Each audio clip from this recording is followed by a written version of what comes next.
I lived a year of my life legitimately in a little house on the prairie, or adjacent to the prairie, if I don't stretch it a bit. In Rockford, Illinois, where I was the intern minister at the Unitarian Universalist Church in Rockford. Rockford is in the northern grasslands, just below Wisconsin, lamentably north of Chicago, right behind that church. The place where I interned, where I preached my first sermons, there stretches a few acres of untrimmed prairie grass. It's preserved and protected by that congregation, and it has been for over 50 years from the encroaching hand of development, from the rages of time. That church sees itself as a steward of the prairie. They tend it and they protect it. And every single year, one of the most significant events in the life of that congregation, you know, we all have our rituals. There's the solstice, there's Christmas Eve, there's the church bazaar, and for them, there is the burning of the prairie.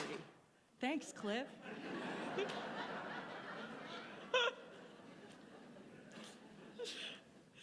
Every spring, when it's still just a little bit cold, they gather at the edges of that grassland to set it all on fire.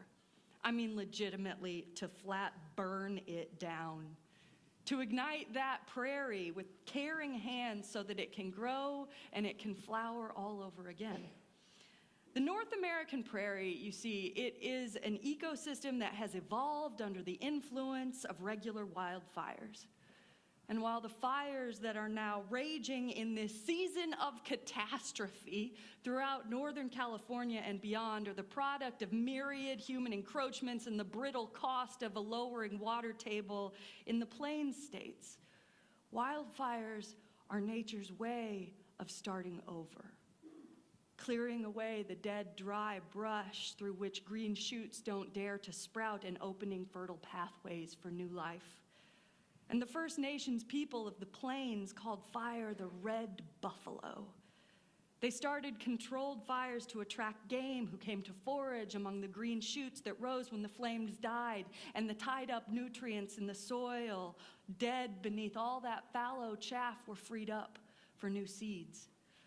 Even today, the stewards of the prairies remember how to harness and to make use of the flame. Without it, the prairie will die. And the community at that Unitarian church in Rockford, Illinois, has taken it upon themselves to practice the deeply sacred task of burning their prairie and thereby sustaining it year by year. I was blessed to be there one time. I had no idea what I was doing, and so they gave me a pretty safe job. It was nothing short of a spiritual experience that I'll never forget. To see this community working seamlessly together to make their values real in the world, a prairie burn, let me tell you, is no simple process at all. It is indeed a little scary, and much planning comes before the first flames start to lick at those dry grasses. Together, the people gather.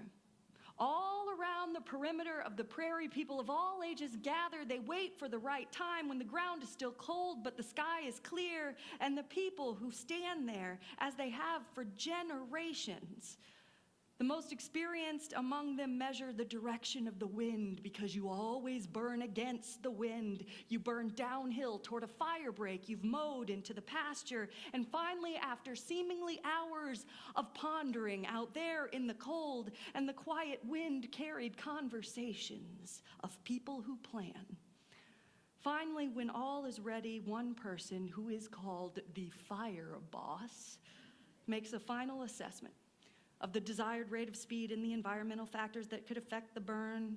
And finally, the fire boss picks up an ordinary book of matches and strikes the first flame. The first flame which lights the drip torch, which touches the prairie, which serves as a cue for every single hand to move as one toward their appointed tasks. Some are asked to fan the flames, literally. with these giant flapping wings of neoprene, giving the fire enough oxygen to keep creeping forward. And some, including me, who, as I said, did not know what I was doing, were sent to stand at the fire break with great big hoses, constantly wetting the already mowed line to make sure it wouldn't jump the barrier we'd built for it. Fanning and hosing, sweating and freezing, always listening to each other, responding to the organic motion of both prairie and flame, and when there was a moment, standing back to admire the whole holy conflagration we had made, the life of the prairie in our hands, the love of a community manifested through shared effort. And it started with one match. The necessary precondition for the fire that sustained life, the change that made change possible, was one tiny flame in the hand of one person, which was passed to other hands, in which it was given form and shape through the cumulative effort of an entire community who tended the legacy of a half-century of their forebears and thousands of years of tradition before them. A community that didn't just live on that patch of earth, but loved it and acted out of that love. It was one match that started the conflagration that gave new life to the prairie, but it was the work, the devotion, and the commitment of that community that took the light of that single match and transformed it into the beginning of new life. And this month, our spiritual theme is hope. Hope, which we are in such desperate need of in so many ways. And so our worship and our religious education for children and youth and all of us, it's all about hope, that singularly necessary and yet sometimes painfully short-sighted thing that people have been gathered to cultivate in one another for millennia. Dum spiro spero, the ancients used to say. While I breathe, I hope. And while there is still another choice to be made, still another breath to breathe, still another job to do, the spirit of hope persists. We can do nothing without the spark of hope. It is the necessary precondition of change, of sustenance, both literally and spiritually, and we must cultivate hope in every way we can, by laughing in the face of desolation, by wearing red clown noses in a refugee camp, by praying out the depths of our own power, by dancing in the empty spaces left when those we love have gone.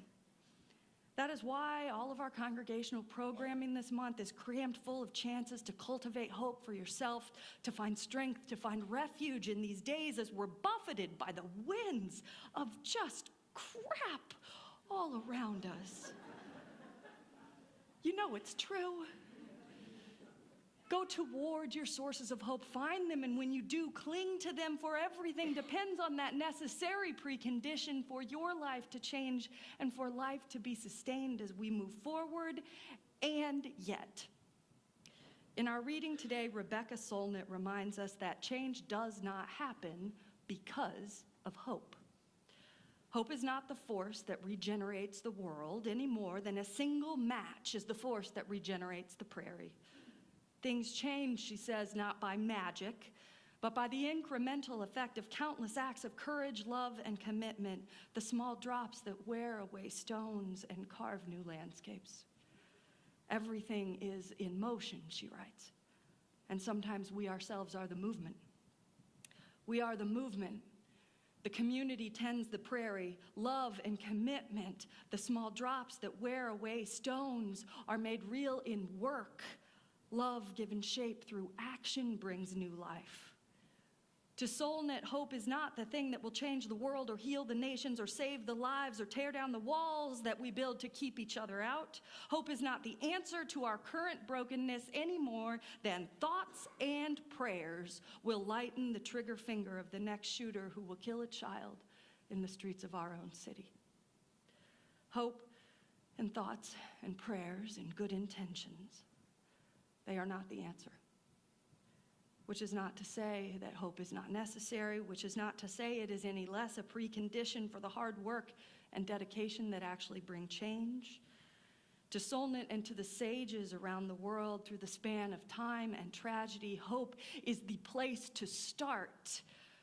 And so if she invites us to imagine that hope is the match, but not the tinder or the blaze, to matter, to change the world, she says you also need devotion and will, and you need to act. Hope is the match. Commitment is the flame.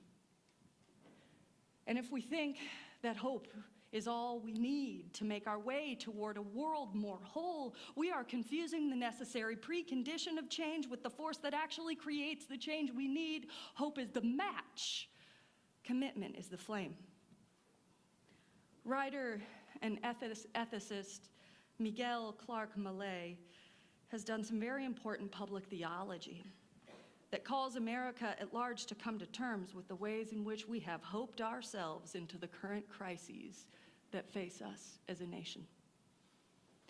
In the United States, he reminds us we have long been a people of hope. People who imagine that every generation will climb upward toward greater prospects than those who went before.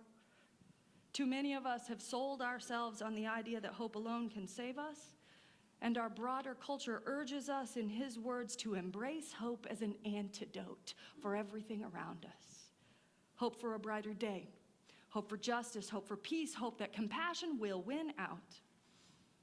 But in his life, especially as an African-American man working to express his own experience in a society so riven by division, too often, he says, hope has hardened into anticipation and expectation of specific outcomes.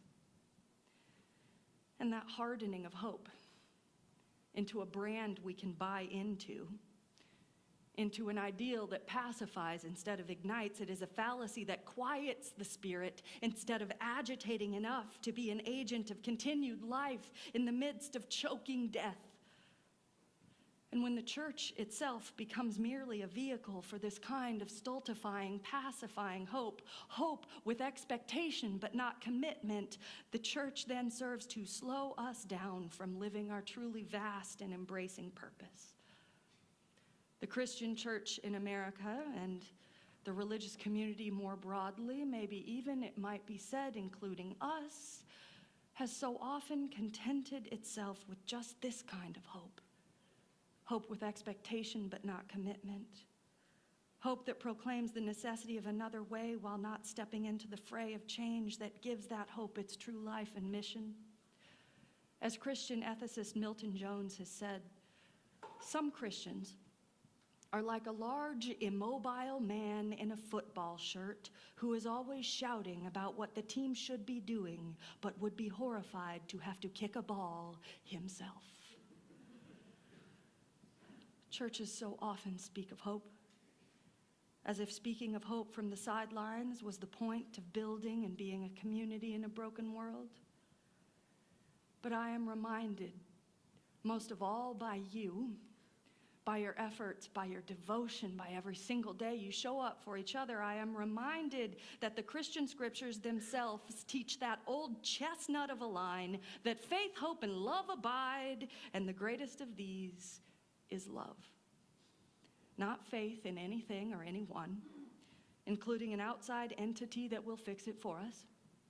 Not hope for a better day or a future that will happen without our effort, but love. Love that commands us and compels us and moves in us and in our lives such that we must be stewards of what we love, caretakers and tenders of the flame that brings new life, love that translates into action, love that moves in the lives we live, love that changes us and, yes, changes the world. For the prairie did not burn because one man held a match in one hand. For thousands of years, the grasslands have not burst forth in green shoots straight up through the suffocating weight of a season's detritus just because a single spark of light emerged on a cold spring morning. Hope, the necessary precondition for change, what we all yearn for and seek and must find, hope did not make the change alone. Hope is the match. Commitment is the flame.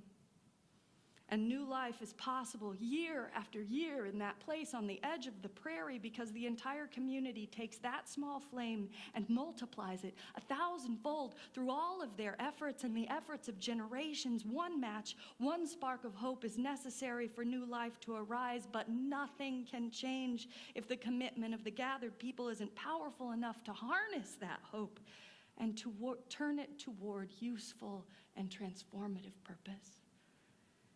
In this era of enduring suffering, in this time of escalating inequality, in this new year full of possibilities that stir the heart and boggle the imagination, Rebecca Solnit wrote in defense of hope in our reading today, not because it is the answer, but because we cannot work our way toward the answer unless we light that fire within ourselves to begin with.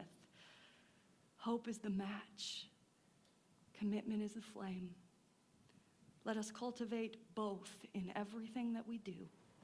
And may love that commands and compels and calls and changes us, be always at the forefront of our days. May it be so.